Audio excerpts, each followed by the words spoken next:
ஆடி அமாவாசையை முன்னிட்டு கோவை பேரூர் படித்துறையில் ஆயிரக்கணக்கான பக்தர்கள் குவிந்து முன்னோர்களுக்கு தர்ப்பணம் கொடுத்து வழிபாடு செய்து வருகிறார்கள். அது தொடர்பான காட்சிகளை பார்த்து வருகிறோம். இது குறித்தான விரிவான விவரங்களோடு இணைகிறார் எம்முடைய செய்தியாளர் பரிமளா. வணக்கம் பரிமளா. பெருமளவில் மக்கள் அங்கு குடியிருக்கக்கூடிய நேரத்தில் அங்கு செய்யப்பட்டிருக்கும் ஏற்பாடுகள் மற்றும் பாதுகாப்பு தொடர்பான விவரங்களை பகிர்ந்து கொள்ளலாம். கௌதமி, கோவையில் ஆடி அமாவாசையை தொடர்ந்து பேரூர் படித்துறையில் அதிகாலை முதலே ஆயிரக்கணக்கான பக்தர்கள் குவிந்ததால் அந்த பகுதியில் போக்குவரத்து நெரிசலானது ஏற்பட்டிருக்கிறது. மேலும் போலீசாரின் பாதுகாப்பும் அங்கு போடப்பட்டிருக்கிறது. அதிகாலை முதலே தற்பொழுது வரை கூட்டம் குறையாமல் இருப்பதால் போலீசாரால் பாதுகாப்பும் போடப்பட்டிருக்கிறது. ஆடி அமாவாசை தினமான இன்று பேரூர் படித்துறையில் அதிகாலை முதலே ஆயிரக்கணக்கானோர் தங்களது முதியோர்களுக்கு தர்ப்பணம் கொடுப்பதற்காக கோவில்களில் குவிய தொடங்கி இருக்கின்றனர்.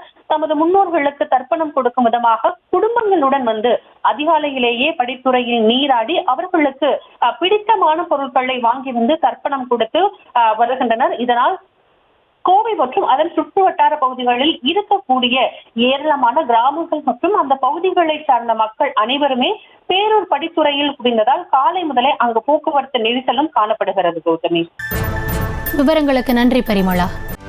செய்திகளை உடனுக்குடனும் துல்லியமாகவும் தெரிந்து கொள்ள சப்ஸ்கிரைப் பண்ணுங்க.